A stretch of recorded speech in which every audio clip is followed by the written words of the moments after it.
welcome back. I'm being led today to talk about the Holy Bible.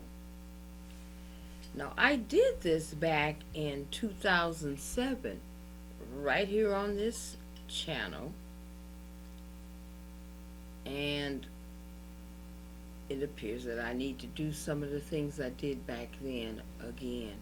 I guess, after 7 years, if you haven't heard it again, um, maybe so. Well, anyway, the Bible. Basic instructions before leaving Earth. Now you can go to the Bible Gateway, I believe it is .com, and there's another Bible.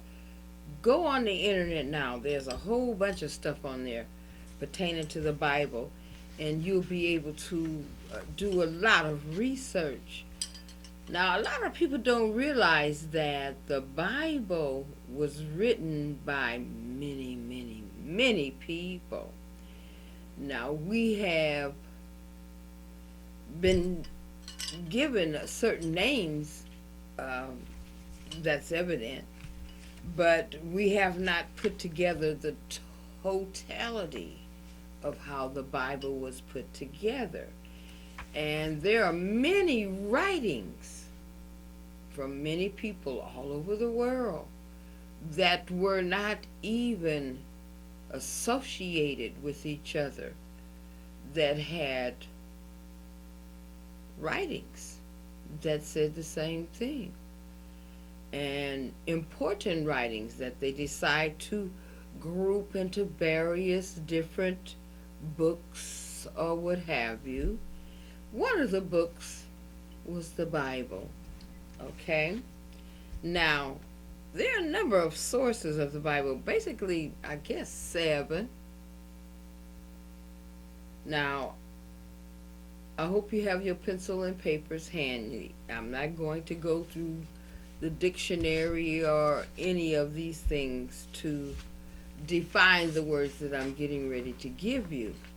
Some of you have already heard about them, but I'm going to tell you what are the basic 7 sources of information, basically. The Septuagint. There are many of you that have already heard of the Septuagint or have done some studies. Canons. Okay? There are things that I guess you would call it, they call it canonization. These are writings and things of people that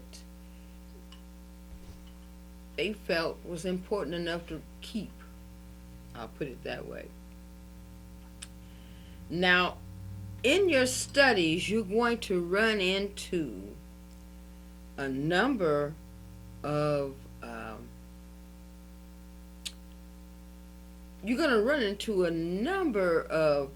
documentation sources, and they're going to be referred to by a letter of the alphabet. I'll put it that way.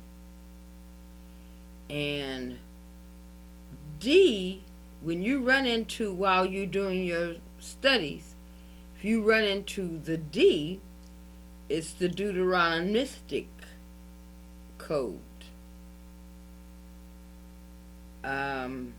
When you run into E, now there's a lot of people that don't believe in the Deuteronomistic code.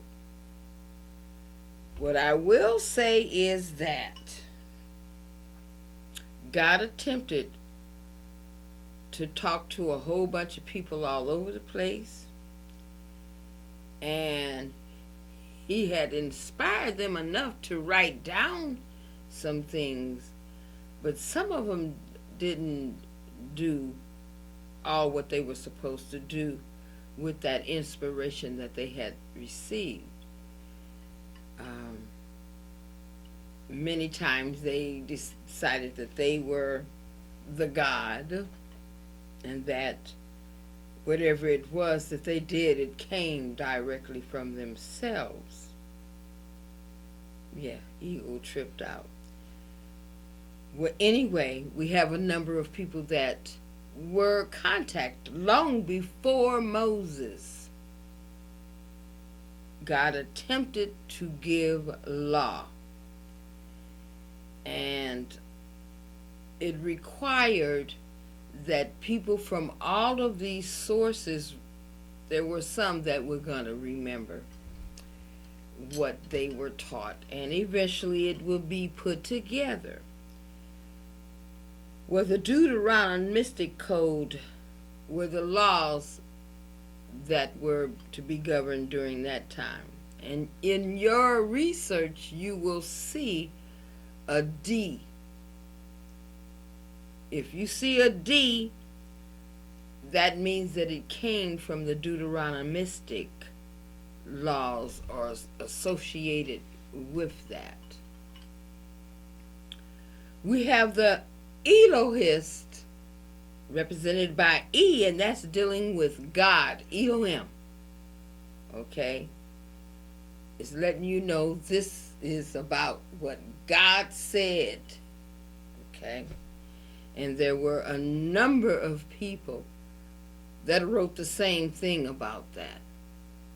So it's very difficult when you understand that God has attempted to reach people all over the place. It's very difficult for you not to understand that there were going to be some people that wrote down that they had a close relationship with God that way. Still occurring today. Okay? Elohim, Elohist representation is an E. Now H, when you see that capital H within your studies, you'll run into it. It's the holiness connection. Okay? There are holy people, what can I say, who have written. And it's going to be that way from now on for certain. It's always been that there were going to be holy people that did some writing. But keep in mind, earth is Satan's, so he gonna have some folks writing down some stuff that you should not even be reading or hearing about. That's not the holiness connection. That's the unholiness connection. And we do have some writings of such. But when you're doing your research, when you run into the H, you're running into the holiness connection. Do your readings, research, make your own decision. You have free will, gift given to you.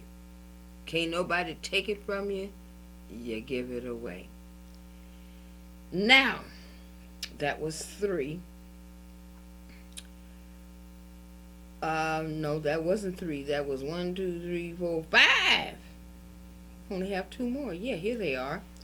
P, if you run into a P in your research, is dealing with priestly documentation. We have priests all over the world. That's what they're calling themselves, if that's what they want. They're holy people, people that God have given assignments to, blessings to. They have something that they have to do. Priestly documentation. Sometimes it's all they need to do is write down something. I did some studies. Some of the priests wrote down and calculated how man has all types of evil in them, and they've classified it down to the death penalties, the sins that you can commit, that is death penalty. Priestly documentations have done that over the years, and they're still doing it. Now, unless it veers from the Bible and what Jesus said, then you're probably going to be okay dealing with that priestly documentation. So far, we're talking about the Bible. We've included priestly documentation that fits in the Bible, as well as what God said, various codes, Deuteronomistic, the canon writings that come from all over the place, and the Septuagint. Now, the last and not least, number 7 of the sources of biblical documentation is the Yahwist. That's a whole different category of people, but they have been in line with God's laws, so it had to be included. Until you know God's laws and what God wishes you to do, you're not going to understand a lot of things that are happening around you. So what my intent is in teaching the laws, I already told you that, is to teach you about the Bible also, because that's one of the reasons why people don't have Bibles in their homes. I'm finding out that they don't believe in the Bible. They've heard so much negative things that it couldn't be right, that there's lies or whatever, so they never bother to incorporate it into their lives. Their parents didn't have them. That's a consistent thing. I'm going to give you the information that you need, and the only thing I'm going to say that this is going to be included in my teachings. He who turneth his ear from hearing the law, even his prayer shall be an abomination. Don't mess around with your own prayers. So I'm going to give you information so you can understand how the Bible is put together. And then I want to come back after the first break and talk to you more about the people in the Bible that somehow stop practicing God's laws or the precepts in a manner to whereas this is what we're looking at today. It's all about that. Now, what I want to start off with is to let you know that there are law books. Now, the first 5 books of the Bible are the law books. Now, that's what I'm mainly going to concentrate on. But I will be referring to all the other books, Old and New Testament. So there are 12 books in the Bible that deal with history. I'm not going to give them to you. You need to do your own research and learn this. There are 17 books in the Bible that deal with prophets. Okay? We have 5 major prophets, and we have 12 minor prophets. Do you know who they are? We have 5 books of song, poetry, books of wisdom. Some of us have gathered what they were. Job is one of them. Psalms, Proverbs, Ecclesiastics, Song of Solomon, also referred to as the Song of Songs. Now, that's how the books of the Bible are arranged according to what they are doing. Now, there are 27 books in the New Testament now. What I just gave you were the 39 books in the Old Testament. There are 27 books in the New Testament. And we have 4 biographies, 1 history, 21 letters, and 1 prophecy. Now, if you notice that those 21 letters are very important in this Bible, it appears that the majority of them were written by the Apostle Paul. And matter of fact, a lot of this was written by the Apostle Paul, if you want to look at it. But I want you to go back into your studies and understand it. You can go to the web page sbfm.net,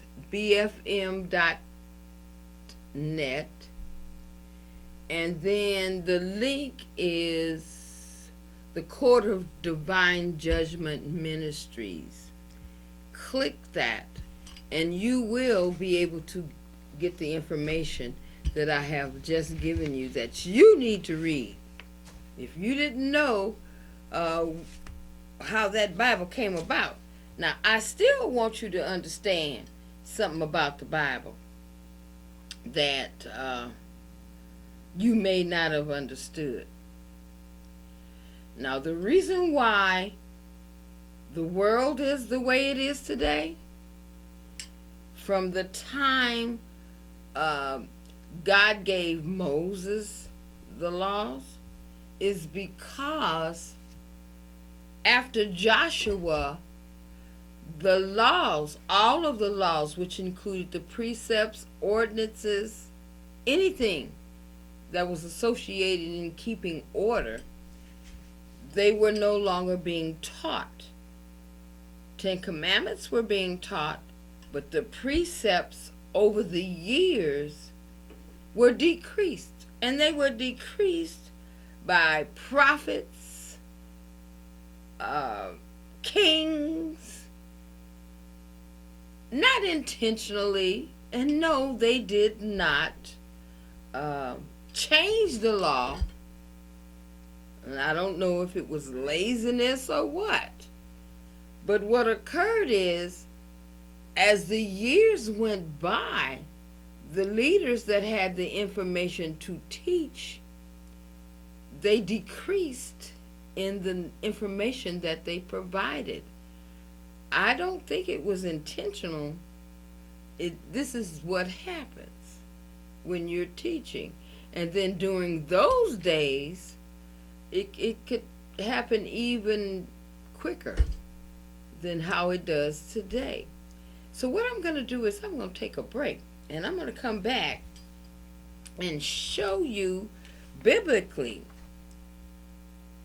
how the laws were not changed, they just were not being taught the way it should have been.